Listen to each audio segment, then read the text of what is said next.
Olá, Ale. Olá, Nica. Boa noite. Tudo bom, meninas? Olá, João. Tudo bem? Salô. E aí, tudo bem com vocês? Como é que foram semana? Cris. Tudo bom, Cris? Como você está? Paula. Beijão, Paulinha. Tudo bom? Como é que foram a semana de vocês? Me contem. Muita correria, muita coisa para fazer, muitas coisas acontecendo. Contem.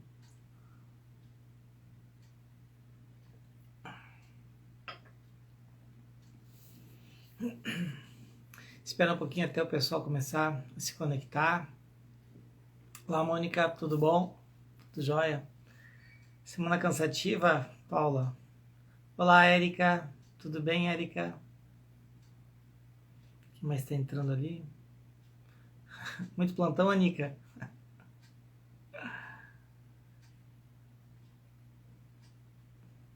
Pois é, pessoal, vocês sabem que eu também tenho trabalhado pra caramba.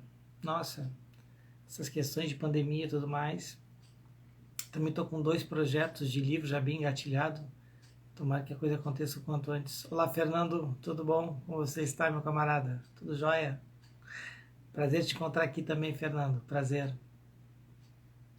Pessoal, aqui no sul tá tão quente que eu vou ter que ligar o ar-condicionado, pra vocês terem uma ideia. Olha que loucura isso. E aí, me contem, semana produtiva, semana cansativa?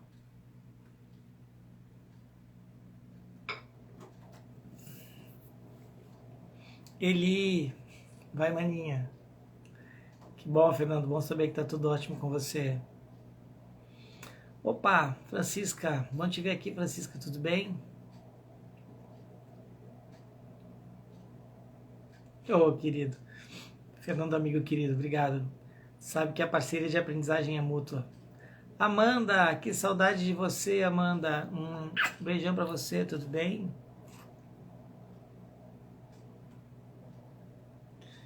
Semana tranquila da Cris. O que mais teve a semana tranquila por aí? Me conta.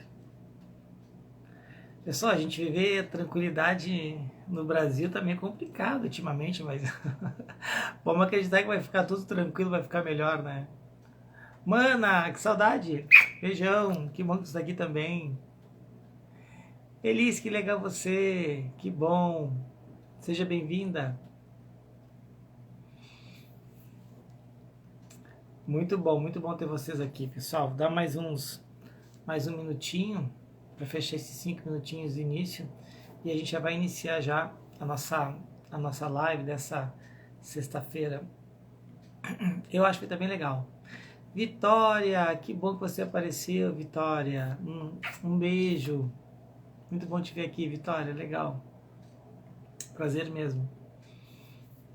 Pessoal, eu vou fazer uma live um dia que eu vou fazer só comentários sobre as pessoas que entram na live. Porque tem tanta gente querida, tanta gente assim que eu tenho um carinho gigantesco, sabe? Pessoas assim que enfim, que já passaram pela minha vida, pessoas que permanecem, né, na minha vida. E nossa, isso é muito legal, é muito bacana. É muito legal, é super gratificante a gente poder ter pessoas, ter carinho, né, pelas pessoas, enfim, que a gente... Kate, querida, um beijão, Kate, bom te ver aqui também, querida, tudo bom?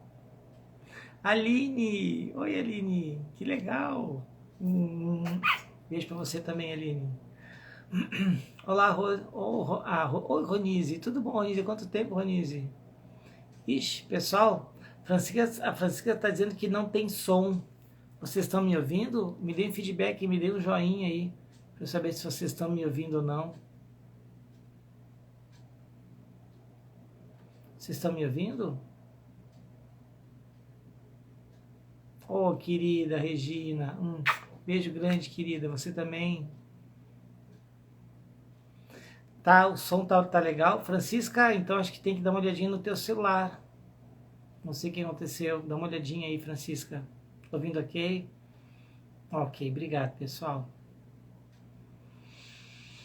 Ok, bom, então vamos lá, pessoal. Já temos 500 participantes na nossa live, então podemos iniciar agora.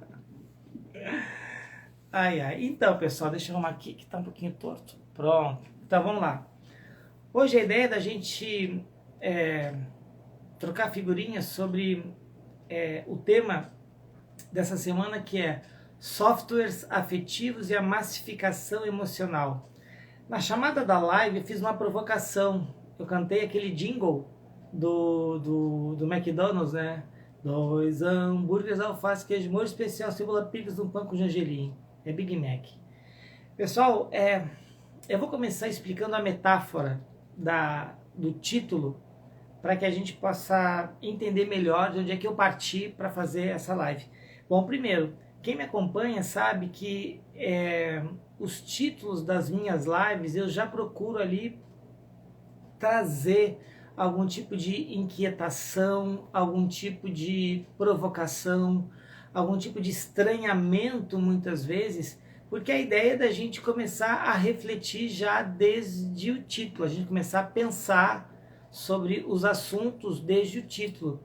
E o título provocativo, muitas vezes ele tem a intenção que eu tenho com ele é de inquietá-los, é provocá-los a alguma reflexão, que já do título a gente comece a pensar sobre o que aquele tema quer nos dizer. E eu usei a metáfora dos softwares afetivos e a massificação emocional para dizer o seguinte. Bom, vamos entrar primeiro no conceito de software. O que é um software? Pessoal, software é um conjunto de instruções que devem ser seguidas por algum tipo de mecanismo. Ou seja, um programa de computador, um aplicativo, algum script, né, que já vem pronto. Então, qual que é a ideia quando eu falo em softwares afetivos? A partir dessa metáfora, o que vocês entendem disso? Por que será que eu pensei, poxa, quando o Hélio escreveu isso, o que será que o Hélio queria que a gente pensasse? Quais eram as reflexões possíveis a partir desse título? Quando eu falo softwares afetivos e a massificação emocional. Qual que é a ideia de um software? Como eu já dei o conceito aqui assim, ele é uma questão mecânica, é um programa. Ele é invariável, o mesmo programa que roda aqui, roda em qualquer lugar. Os programas eles têm uma perspectiva quase que universal, claro, dependendo do sistema, se Android ou Apple, enfim, mas o que roda num, roda em todos os outros, né? Qual que é a ideia da gente pensar os softwares afetivos aqui, pessoal? Bom, primeiro, o software é algo que já vem pronto. Ou seja, é só eu comprar o software, é só eu adaptar o software, é só eu baixar um software que eu resolvo os meus problemas imediatamente. Ou seja, alguém que eu nem sei quem é pensou o programa para facilitar a nossa vida. Nossa, que maravilha isso! Isso é muito bom. Isso é show de bola, caramba. Pessoal, pensem que eu só tenho que baixar o programa, instalar e ele vai resolver meus problemas. Isso é muito legal. Poxa, então o que isso tem a ver, né? Por que isso pode ser um problema? Porque quando a gente fala de questões afetivas, as questões mecânicas, as questões que muitas vezes nós robotizamos a nossa vida, elas não entram, elas não encaixam. Ou seja, quando existe um software, eu não participei da programação, da elaboração, da construção dele. Eu não participei disso. Aliás, eu nem sei quem criou. Aliás, eu não tenho nem ideia de como é que aquilo é feito. Aliás, a minha questão meramente o que é, eu simplesmente pego, baixo o programa e pronto, e ele me resolve. E aí fica tudo de acordo. Eu não tenho que nem pensar sobre absolutamente nada. Por quê? Porque todo o resto ele vai executar. É o programa quem vai fazer rodar o meu sistema operacional do meu computador. Pessoal, com os afetos a coisa não acontece desse jeito. E aí eu trouxe a questão do McDonald's, né, para exemplificar esse tipo esse tipo de relação que alguém já escolheu por nós e já está tudo pronto. Eu não preciso nem pensar, pessoal, não há esforço na escolha. A escolha já está dada, a escolha já está pronta. Eu tenho um grande amigo meu de Brasília, o Irã, que ele certa vez foi para os Jogos de Pequim.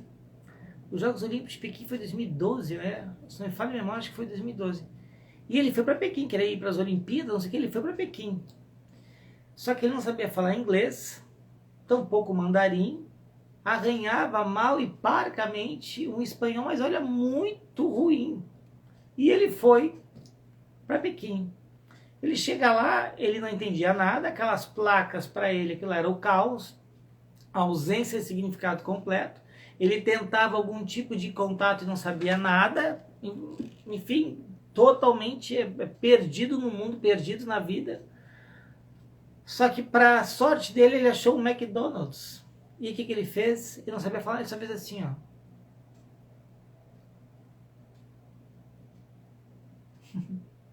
O número 1. E pronto, resolveu. Ou seja, alguém pensou o número 1, alguém pensou a quantidade de batatas, alguém pensou que aquela combinação é melhor. E a gente não é capaz nem de refletir sobre isso.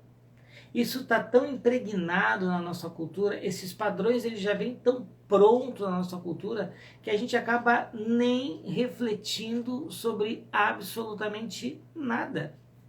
Ou seja, hoje em dia existe uma certa analgesia do pensamento. O pensamento está anestesiado. E aí, bom, o que se desdobra a partir desses softwares afetivos, desses mecanismos que muitas vezes são impostos e que eu não reflito? Pessoal, nós viramos executores da vida. A gente vai só executar atividades que a vida nos propõe. Eu não tenho em nenhum momento algo fora dessa possibilidade de executar. Nós viramos tarefeiros da vida. Nós pegamos a vida, batemos um cartão e pronto. Ou seja, eu acabo tendo uma postura, muitas vezes, irrefletida sobre as questões que eu preciso, as questões que eu tenho. E o que já é pensado nessa relação? Os modelos. Pessoal, hoje nós temos modelos de casamento, nós temos modelos de família, nós temos modelos de trabalho, nós temos modelos prontos que esses modelos, o que eles fazem com a nossa capacidade de reflexão? Eu não preciso pensar, afinal de contas, já está tudo pronto lá nos 10 mandamentos. Eu não preciso pensar, afinal de contas, é só eu seguir esse manual, que é um par e passo. Primeiro passo, segundo passo, terceiro passo para a felicidade, e pronto, eu vou encontrar a felicidade. Ou seja, o modelo pronto, ele é uma estrutura que não teve em nenhum momento a minha participação no modelo, bem pelo contrário, eu sou o usuário, eu vou executar aquele modelo, eu não penso o modelo não foi feito para que eu pense, inclusive. Aliás, eu não posso pensar o modelo, porque se eu começar a pensar o modelo, se eu começar a criticar o sistema, automaticamente eu começo a ir além do sistema. Eu começo a ousar para além do modelo. Eu começo a pensar questões e possibilidades que esse mesmo modelo, como foi formatado, não permite. Pessoal, para vocês terem uma ideia como é difícil isso, né? Como o modelo ele nos facilita a vida, porque ele nos encurta caminhos, né? Vou dar um exemplo para vocês. Pitágoras, o grande matemático e tal, que viveu antes de Platão, antes de Sócrates, antes de Aristóteles. Pitágoras olha para o céu, que interessante, tem ali, vamos lá, tem o Sol, tem a Lua e tem a Terra, tem um horizonte. Então, o cara criou um modelo matemático do zero. O cara simplesmente construiu um modelo a partir do zero. Então, vejam a capacidade que ele teve de construir modelos. Só que hoje, na nossa vida atual, quais são os modelos que a gente constrói? Nenhum.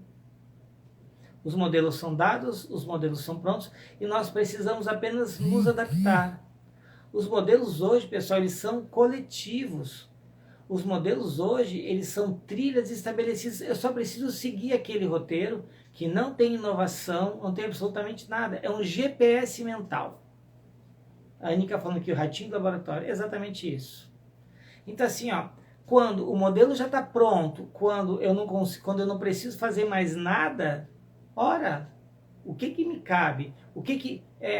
Qual é o tipo de vida que eu levo, sendo que o modelo é maior que a minha capacidade de inventar. O modelo, ele sobrepuja a minha reflexão para ir além do modelo. O modelo cerceia, o modelo blinda qualquer possibilidade fora do modelo. Não tem capacidade, não existe fora do modelo. O modelo é o sistema. O modelo é o que massifica as nossas relações emocionais. Vamos entender como é que se dá essa massificação a partir dessa relação mecânica, dessa relação de pouca reflexão que nós temos. Bom, primeiro, pessoal, quando existe essa massificação, qual é o tipo de ser humano que a gente vive? Que a gente vira? Qual é que é o tipo de ser humano que a gente acaba se transformando? Pessoal, nós somos seres humanos padronizados. Nós somos xerox desse modelo.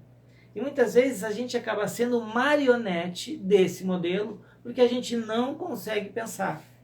Por quê? Porque o modelo está dado, o modelo está pronto, o modelo é atalho, o modelo é mais fácil. O quê? Eu vou ficar pegando rua, lembrando o nome de rua, não sei o que nada, põe o GPS, ele facilita minha vida, eu vou embora, é muito mais fácil. Nossa, eu lembro que na minha época tu tinha que pensar que depois da rua tal tinha a rua tal, não sei o que, piriri, parará e tal, chegava na rua, aí tinha um orelhão, quem lembra do orelhão, né? Nem existe mais, eu acho. Tinha um orelhão na esquina que pegava a esquerda. Então, parem para pensar como essas relações todas, elas nos tornam pessoas padronizadas, nós somos xerox, cópias muito mal feitas desse modelo que pensa por nós. E é legal da gente entender, por exemplo, a relação de família. Qual que é o modelo familiar que a gente vive? Qual que é o modelo da família tradicional que a gente tem? Família tradicional é o quê? Pai, mãe, filhos. Um dia desse eu vi uma propaganda, acho que era da Renner, que era sobre o Dia das Mães, alguma coisa. Não era Dia das Mães. Esqueci agora. Enfim, mas a propaganda era o seguinte, era a mãe a mãe cuidando de duas crianças. O menino era mais alto, a menina era mais baixa e só a mãe cuidava. Esse é o modelo familiar que a gente tem. O pai não aparece, o pai aparece só de vez em quando, né? E essa relação é o modelo que a gente tem. Ora, mas se o meu conceito de família não é esse, e se eu sou homossexual, e se a minha condição diz que eu vou adotar uma criança, que eu não quero ter filhos, nossa, você não vai ter filhos, você não vai casar, você tem certeza disso? Ou seja, o modelo, ele cria uma felicidade que, se eu não me adapto, me ajusto ao modelo, eu vou ser questionado pelas pessoas que vivem esse modelo. Por que eu não fiz algumas coisas? Afinal de contas, o normal e o modelo segue esse fluxo. O modelo nos diz que eu tenho que ter essa diretriz para ser feliz. Senão, eu ficarei fora do modelo. Então, parem para pensar. Essa questão, ainda voltando a um outro aspecto da família. Nossa, família é algo muito importante para a gente. Nossa, não tenho sombra de dúvidas. Agora, de qual família que a gente está falando? De qual família? A família que tem respeito, carinho, afeto? Toda família tem treta? Beleza, isso é do jogo. Agora, de qual família que eu estou falando? Nossa, eu tenho, tá lá, é bíblico isso, né? Honrar vosso pai e vossa mãe.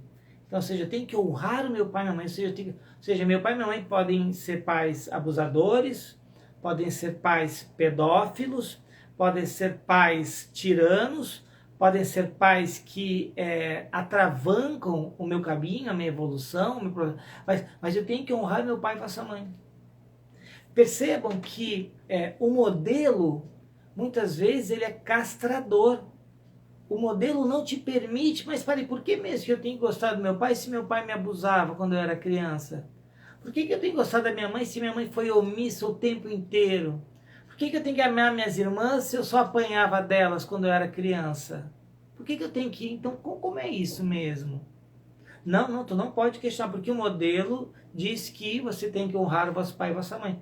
Pessoal, se eu vou entender isso, né, do ponto de vista, não da Bíblia, mas do Hélio, o Hélio é um ser que pensa, tem a sua subjetividade, tem a sua história de vida, é psicólogo. Se eu começo a pensar a partir do meu referente, sabe como é que eu entendo essa questão do honrar o vosso pai e vossa mãe? Eu vou honrar o meu pai e minha mãe quando eu for uma pessoa digna, íntegra, ética, quando eu for uma pessoa responsabilizada com o meu trabalho, com as coisas que eu acredito, quando eu tiver um propósito na minha vida, aí eu vou honrar meu pai e minha mãe. Muito mais do que ficar numa relação hipócrita, medíocre, uma relação que muitas vezes não tem profundidade, uma relação que é pró forma de uma convenção social. Então parem para pensar até que ponto o modelo ele não esconde ou ele não permite que a gente pense além daquilo que vivemos, por exemplo, no caso da família. Ou seja, o modelo ele é simplesmente um grande amortecedor, ele é algo que quer que a convivência e a harmonia social simplesmente sejam sempre presentes. Eu não posso pensar fora dessa relação. Se eu estratificar, se eu sair desse pensamento, eu vou ser punido. Por quê? Porque o modelo tem mecanismos punitivos que me impedem de crescer. Ou ainda, eu tenho que ser muito subversivo para conseguir contrapor uma ordem vigente. E claro, eu vou falar disso aqui daqui a pouquinho, mas só para trazer essa questão, por exemplo, da família. E outra coisa, a gente tem outros modelos que a gente tem que seguir. Se a gente não segue isso aí, a gente está fora da relação. Por exemplo, trabalho. Nossa, eu tenho que trabalhar. Não importa se meu trabalho é ruim, não importa se eu sou infeliz no trabalho, não importa nada, eu tenho que trabalhar. Não importa se ainda não achei meu lugar no mundo, se o meu trabalho eu não faço nada de bom, se o meu trabalho é só empurrar com a briga, não, mas eu tenho que trabalhar. Por quê? Porque o trabalho enobrece o homem. Ou seja, quando a gente começa a entender que esses jargões, esses chavões, esses ditos populares, eles estão a serviço do sistema, eles estão a serviço de que você não pense, eles estão a serviço de que você fique no mesmo lugar, quase que fosse um parasita na vida, a gente começa a entender por que é tão difícil da gente pensar fora da caixa. Por que é tão difícil a gente sair dessa massificação que ela existe? Por que isso é muito difícil da gente conseguir fazer? Porque quando eu penso fora da caixa, quando eu começo a criticar o sistema, quando eu começo a perceber que essas universalizações que muitas vezes fizemos na vida, de conceitos, de relações que temos na vida, elas não respondem mais aquilo que é da minha necessidade, eu começo a buscar uma outra forma de ver o mundo. E nessa outra forma de ver o mundo, eu me desencaixo dessa relação. Ora, a partir do momento que eu me desencaixei da relação, eu passo a ser eu mesmo. E aí, pessoal, tem uma pergunta que eu vou fazer para vocês aqui agora. Gostaria muito que vocês pensassem com muito carinho nessa pergunta. Primeiro, hoje em dia é muito difícil da gente ter pensamentos próprios. Quem é que hoje tem um pensamento próprio? Quem é que hoje tem uma teoria? Quem é que cria uma teoria? Quem é que constrói algo novo hoje? Quem constrói? Ou as coisas são só a versão do 1, do 2, do 3, do 4? Samsung DS419. Ele tem uma câmera a mais. Samsung SW419-22. Ah, ele tem agora um reflexo que não deixa não sei o que. Vocês não devem perceber que o novo mesmo, ele não prospera, a gente não tem nada de novo, é só um repeteco. Por que eu estou dizendo essa questão do repeteco? Por quê? Porque se a gente parar para pensar friamente, criticamente a sociedade, a gente só reproduz os modelos que estão aí. Ora, se eu reproduzo esse modelo, se o meu software emocional, que, digamos assim, o sistema implantou em mim, eu só dou um play e ele roda sozinho, eu não preciso ter muitas reflexões sobre a minha vida, quem eu sou, o que eu estou fazendo no mundo, para onde é que eu vou, tem vida depois da morte, não tem, como é que isso funciona, em que eu acredito, o que eu não acredito, enfim. Se é só dar um play e meu software roda, automaticamente eu sou uma pessoa massificada. Tempos modernos, o filme do Chaplin era muito legal. Chega um determinado momento que ele entra na esteira e ele vira também um produto daquela relação. Então vamos pensar comigo aqui agora. Pessoal, pensem com carinho. Se um dia nós estivermos passando por uma dificuldade na vida e nós precisarmos de um pensamento autêntico e nós olharmos para a nossa vida interior, o que é que nós iremos achar lá dentro? Eu vou repetir a pergunta. Se em algum determinado momento da nossa vida nós estivermos passando por algum tipo de dificuldade e precisarmos de um pensamento autêntico, um pensamento reflexivo, um pensamento inovador, e olharmos, buscarmos dentro da nossa vida interior, o que é que nós vamos achar lá dentro? O quê?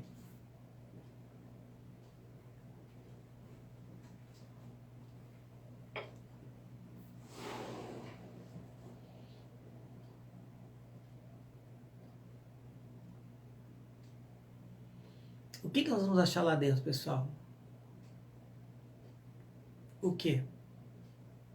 Eu vou repetir.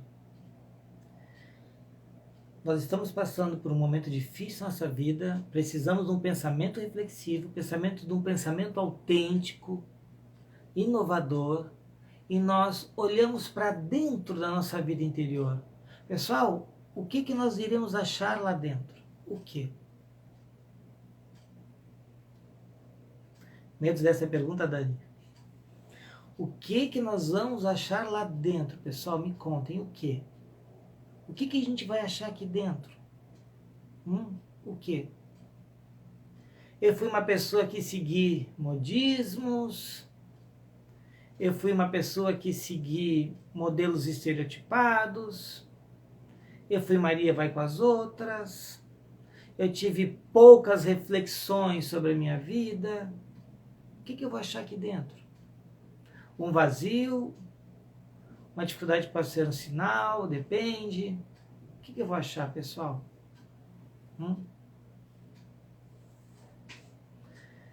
Pessoal, eu vou achar cópias muito mal acabadas de todos esses modelos que eu achei que eram meus.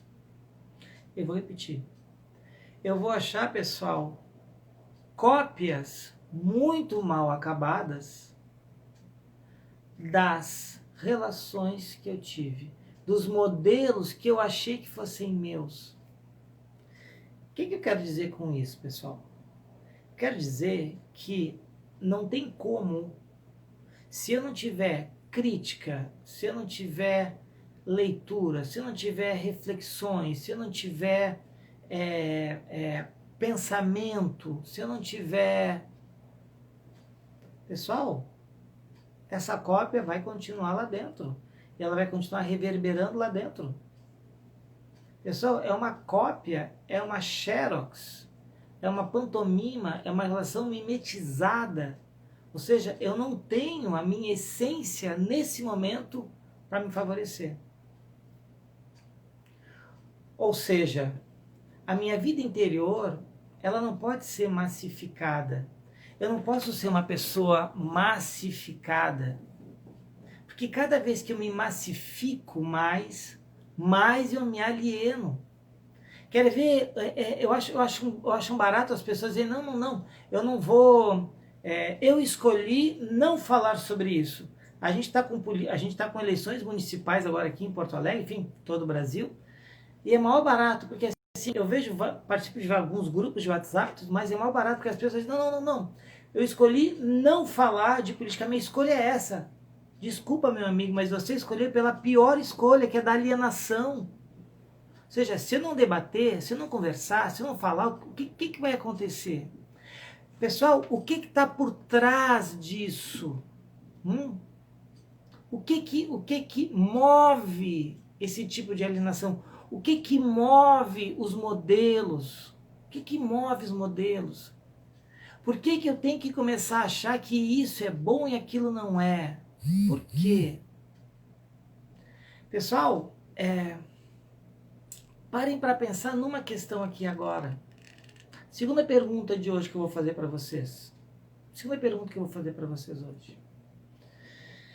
Pessoal, se nós não estamos pensando, refletindo, nutrindo a nossa vida, alguém está pensando por nós. O que isso significa? Eu vou repetir. Se eu não estou pensando a minha vida, alguém está pensando por mim. O que isso significa? O que isso significa? Pessoal, existem interesses extremamente enraizados dentro dos modelos, dentro de cada modelo que a gente vive, dentro de cada modelo que a gente introjecta, que a gente internaliza, existem interesses que determinam a forma como eu vou me comportar, do que eu devo gostar, o que é importante para mim, o que não é importante.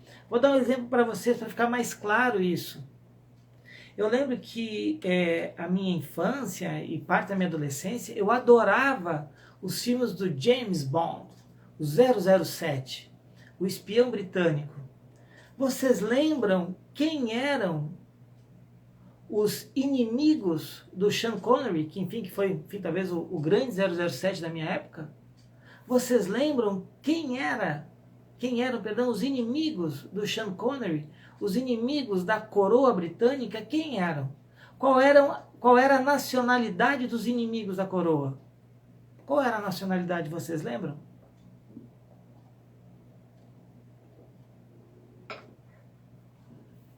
Oh, os russos. Por que será que os russos eram sempre os malvados?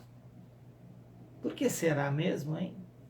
Por que será que, ou melhor, quais eram os interesses que estavam por trás desse modelo que diziam que os russos eram os malvados? Qual era?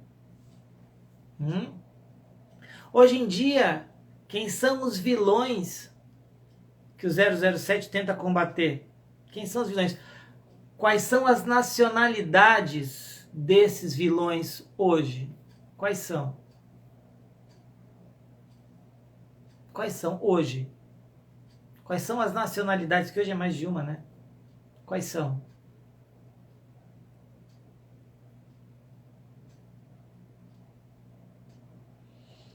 Quais são a nacionalidade hoje?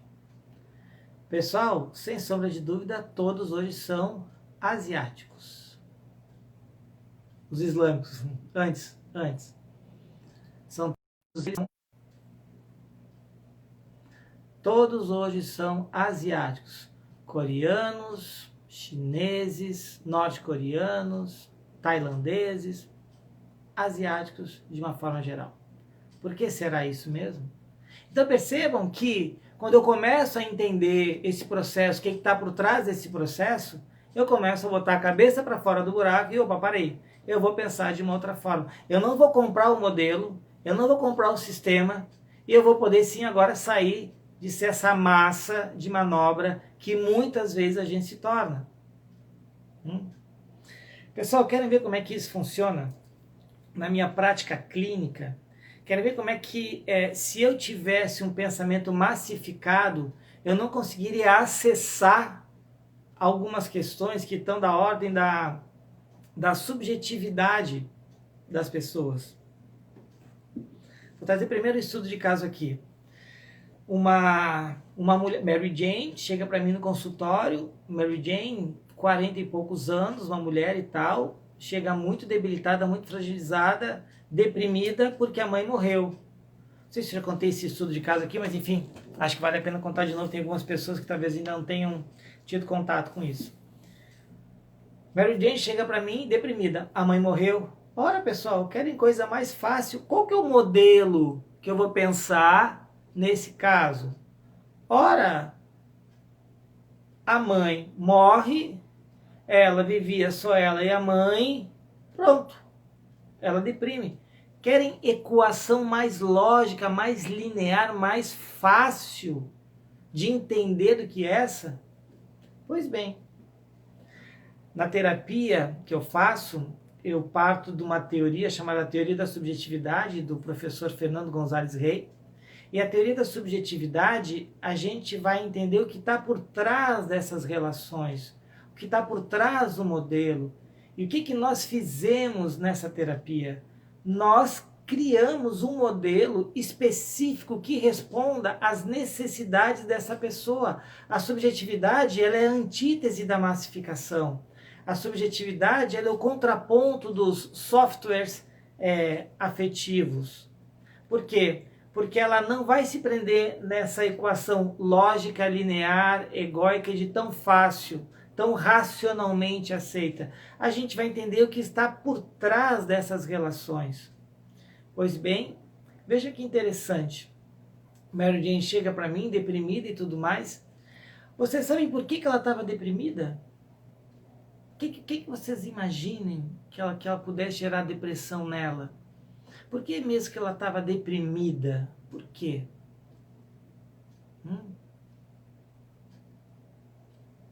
O que tinha a ver com a morte da mãe dela?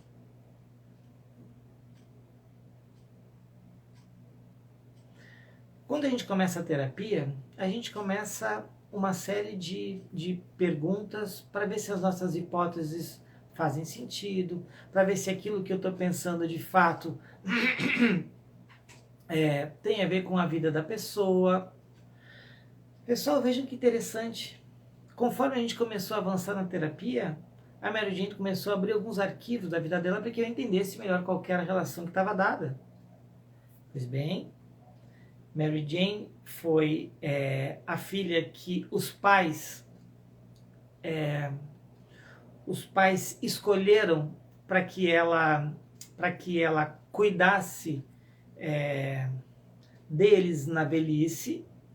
Mary Jane ficou sem trabalhar, estudou só até a 4ª série, se não me falha a memória e tudo mais. Tinha uma dificuldade muito grande de se posicionar e tudo mais. E a mãe sempre dizendo que não, que não, que não. Mary Jane era virgem, nunca tinha beijado. Ou seja, foi criada quase que dentro de uma bolha dessa relação. E quando a mãe morre, qual que é o sentimento dela?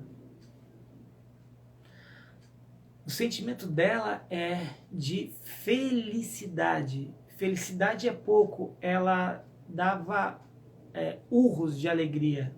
Ela pulava dentro de casa porque a mãe tinha morrido. Ora, vejam bem. Como que ela ia lidar? Então, por que ela deprimiu mesmo? Ela deprimiu por quê? Porque o modelo que a gente vive diz o que quando a mãe morre? Afinal de contas, a mãe é sagrado. A mãe é quase que santa. A mãe olha, a mãe colocada no pedestal. Afinal de contas, a mãe nos carrega por 9 meses na barriga. Ser mãe é padecer no paraíso. Ser mãe, coração de mãe sempre cabe mais um. A mãe é aquela que se sacrifica pelos filhos, não é não? Pergunta, essa era a mãe de Mary Jane? Era? Não, não era a mãe de Mary Jane. E aí que a gente tem que começar a entender que o modelo, ele escapa à subjetividade de cada um de nós. Os modelos, eles são grandes marcos que nós temos que nos adaptar. Quando eu não me adapto, eu adoeço. Foi exatamente o que aconteceu com ela. Por que ela adoeceu? Porque ela tinha uma felicidade que não tinha espaço. Como é que ela ia dizer para a família e para as outras irmãs que não estavam nem aí para ela, que não ajudaram em nada, e para os tios, e para os avós, e para todo mundo? Como é que ela ia dizer isso? Como é que ela ia dizer, olha, eu estou muito feliz porque minha mãe morreu. Aliás, eu estou felicíssima porque minha mãe morreu. Aliás, se eu pudesse fazer uma festa aqui, eu faria.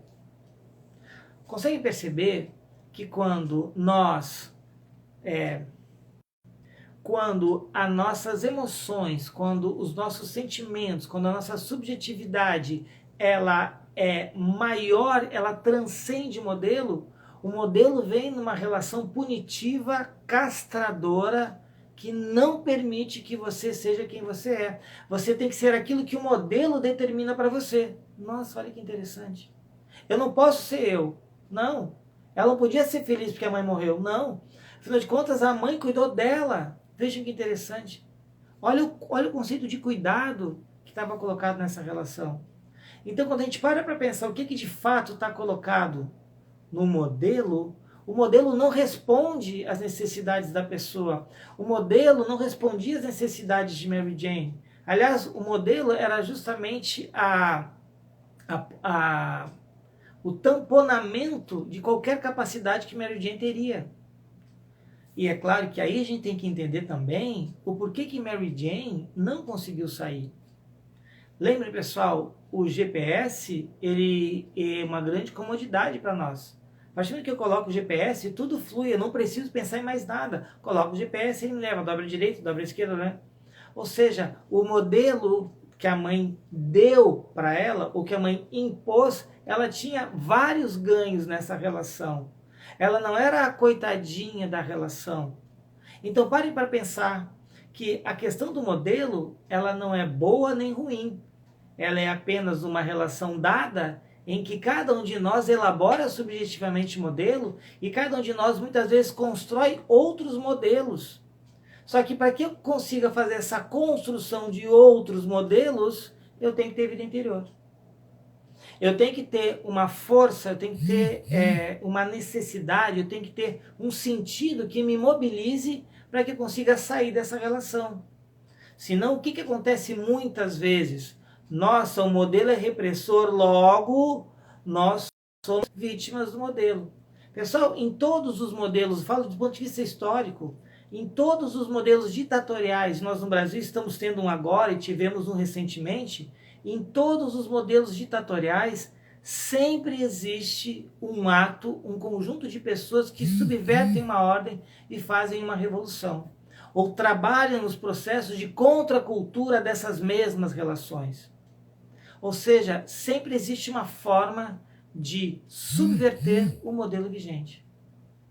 Agora, para que eu subverta esse modelo, eu tenho que ter sim uma capacidade, tem que ter sim uma força. Ou seja, eu tenho que olhar para o modelo e ver, isso aqui não é meu, isso aqui não diz respeito a mim, isso aqui não diz quem eu sou. Pessoal, Che Guevara morreu na Bolívia como um herói. Ele morreu sendo quem ele sempre quis ser. Ele morreu subvertendo o sistema, ele morreu para libertar o povo, ele morreu por uma causa. Ou seja, não estou comparando aqui, então nós seremos ser Che Guevaras, não é nada disso. Mas a gente tem que buscar sentidos, e a gente tem que buscar olhar para o modelo, olhar para o sistema, olhar para essas robotizações todas que nós temos, e perceber que há possibilidade sim.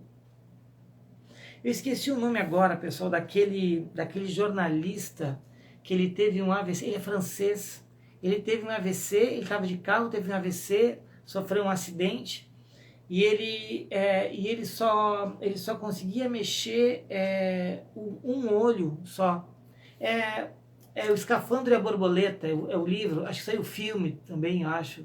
O Escafandro e a Borboleta. Né? Jean... Pessoal, se alguém souber, procure no Google aí, me ajude. Como é que é o nome como é que é o nome daquele jornalista que escreveu O Escafandro e a Borboleta? Me ajudem aí, pessoal. Me ajudem. Como é o nome? É um jornalista que sofreu um acidente de carro e ele ficou, enfim, ficou todo AVCzado, teve um AVC muito grave e ele ficou só mexendo, acho que era só o olho direito, acho que ele mexia. Ele começou a se comunicar com uma enfermeira, começou a perceber enfim, que ele estava vivo, né? E ele escreve o livro Escafandro e a Borboleta a partir dessa, só piscando um olho para a enfermeira. Balbi, não é Balbi. Hegemonia. Bom, enfim, mas quando alguém souber aí, procure no Google aí, pô lá que Escafandro e a Borboleta aí, me deem esse feedback aí, só porque eu tenho o nome certinho do jornalista e tal, do autor do livro.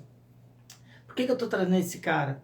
Porque muitas vezes a gente acha que para que eu subverta uma ordem, para que eu consiga contrapor o modelo, eu tenho que fazer quase que uma obra faraônica. Eu tenho que ser um Einstein da vida, eu tenho que ser um Gandhi, uma Madre Teresa de Calcutá, enfim. Jean Dominique Bauby, obrigado. Isso. Quem é que já tinha falado? Isso, já tinha dado. Pois é, a Giluca já tinha falado ali, Bauby, exatamente, Jean Dominique Bauby, esse mesmo. Obrigado, pessoal. Graças. Pessoal, ele consegue escrever um livro só piscando um olho. Você sabe o que é isso? Ou seja, quando a gente segue um modelo sem crítica, as nossas faculdades mentais se tornam débeis. Eu tenho uma debilidade cognitiva, porque eu não consigo produzir, eu não consigo sair daquilo ali, eu não sou sujeito do meu processo. Sujeito é aquele que consegue contrapor aquilo que está instituído, consegue dentro das suas condições e dentro das situações que vive, abrir espaços de diálogo, espaços de rupturas de relações, para que ele possa de fato se caracterizar como sujeito, como alguém que tem autoridade, autonomia, alguém emancipado da sua relação. Só que muitas vezes a gente não consegue acessar isso. Por quê? Porque muitas vezes nós nos colocamos como vítimas do sistema. E essa relação de vítima, ela é muito sensível. Por quê? Porque o sistema, ele simplesmente não vai me dar espaços para que eu saia dessa relação. Lembrem, pessoal, tem alguém pensando a nossa vida se nós não pensarmos. Tem alguém muito interessado que nós tenhamos essa visão de mundo do que a outra. Existem pessoas que estão extremamente interessadas em que eu opte por A ou por B. O sistema não vai dizer, agora você foi legal, então eu vou te dar esse espaço. Não, a gente tem que construir esse espaço. Thomas Hobbes, no Leviatã, ele fala o seguinte, que quando o Estado não cumpre o dever de Estado, nós fizemos a revolução. Só que eu não falo só de uma revolução política, eu falo de uma revolução ética, eu falo de uma revolução espiritual, eu falo de uma revolução comportamental, eu falo de uma revolução epistemológica. Ou seja, a gente tem que começar a repensar a ciência, a gente tem que começar a repensar o nosso lugar no mundo, a gente tem que começar a repensar por que mesmo que vou falar mais uma vez, por que eu estimulo, por que eu recompenso, por que eu nutro, por que eu alimento esse sistema? Por quê? Porque o sistema me dá algumas coisas que eu não preciso me preocupar. Eu vou repetir.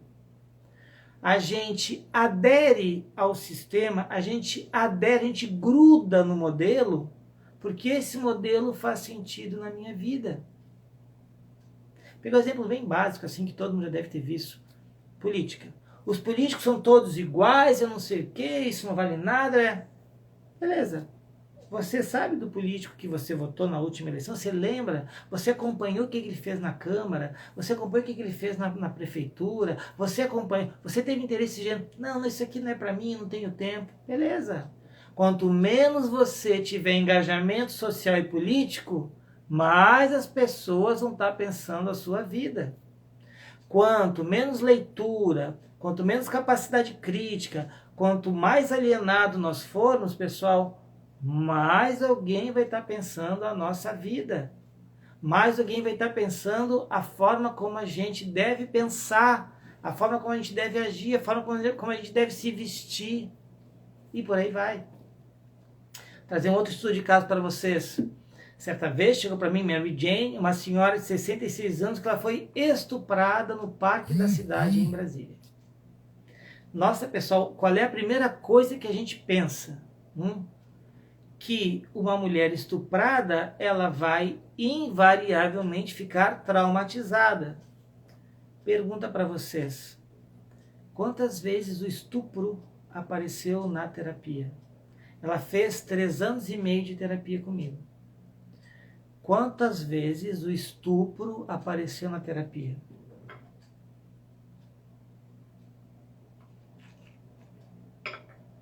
Quantas vezes? Acho que eu já falei esse caso aqui, eu acho. Mas enfim. Quantas vezes, pessoal? O estupro aparece uma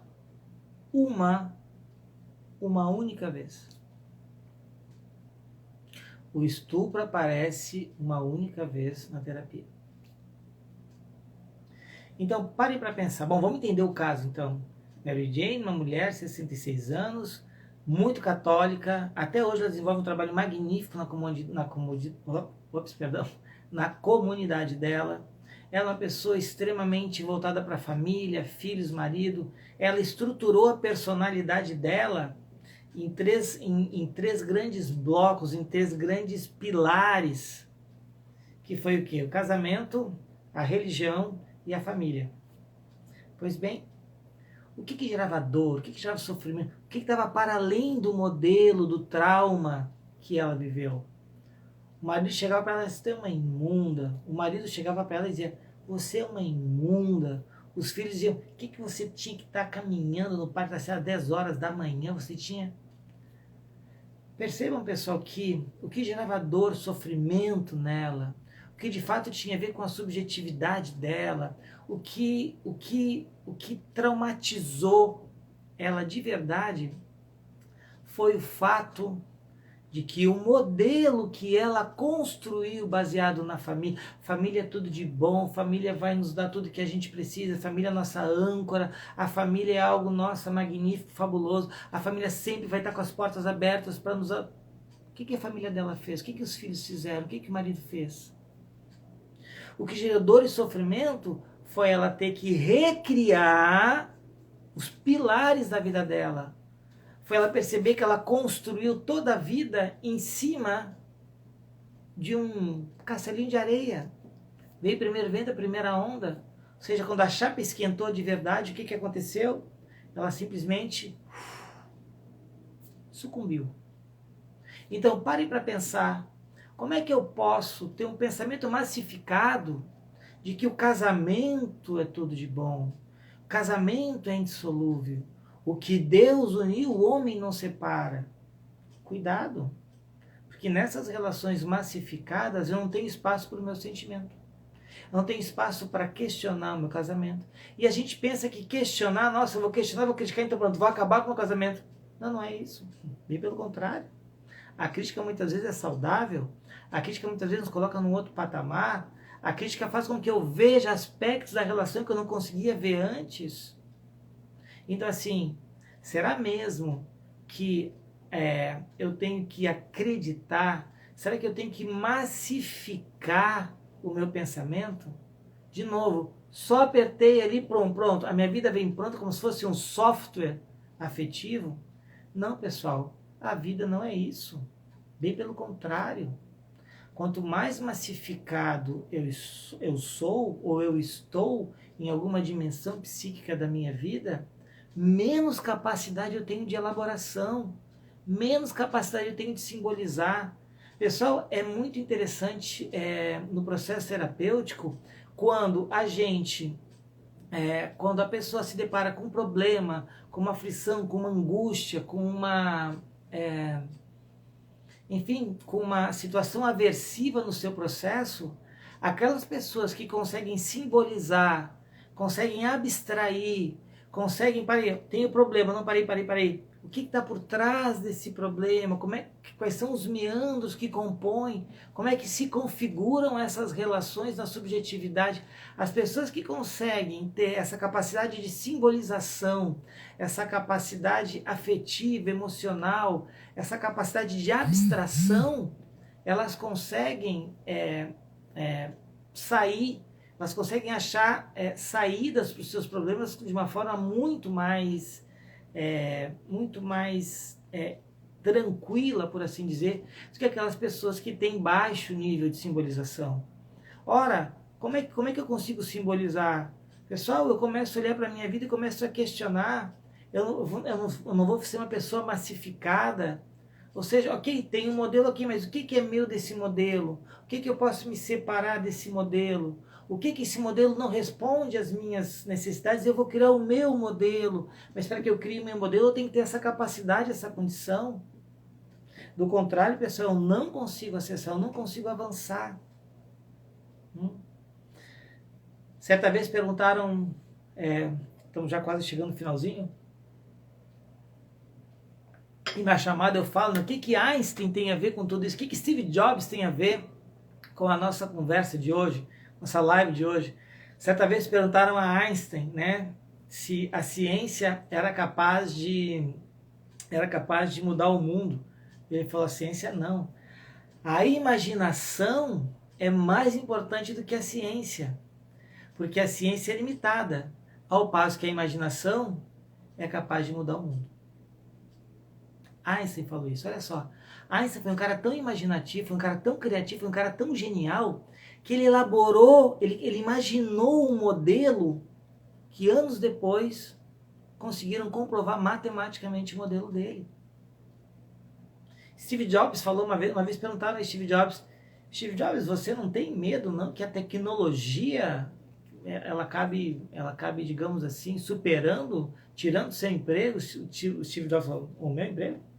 Olha só, a tecnologia ela vai ser sempre meio, porque eu vou estar criando sempre, as ideias são sempre humanas, a execução é que é da tecnologia. E aí eu pergunto para cada um de nós, pessoal, será que nós, quando a gente deixa de pensar, quando a gente deixa de refletir, quando a gente tem poucos acessos ao nosso mundo interior, quando a gente não alimenta o nosso mundo interior, será mesmo que nós somos como Steve Jobs e Einstein, que pensam modelos? Ou será que nós já estamos clonados na vida?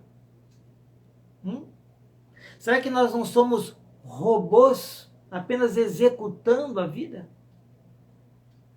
Qual que é o pensamento que é genuinamente seu? Qual que é o pensamento que é genuinamente meu? Qual que é o pensamento que eu tenho que vai confrontar os meus medos, os meus fantasmas, os meus modelos?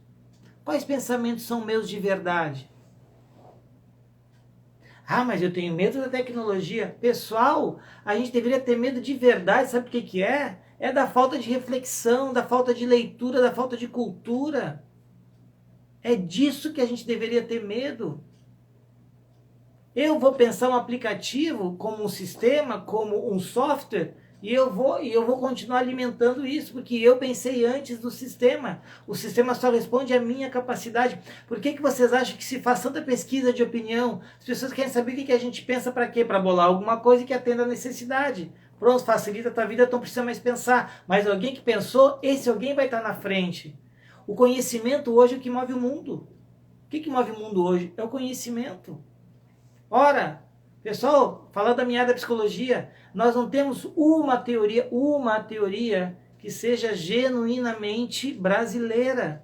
Todas as teorias, todos os sistemas, todos os modismos epistemológicos que a gente tem, PNL, MDR, enfim, milhões desses, psicologia positiva, não tem um arcabouço teórico que sustente, não tem. Por isso que fica sempre volitando, fica sempre nessa questão de passar de uma moda para outra.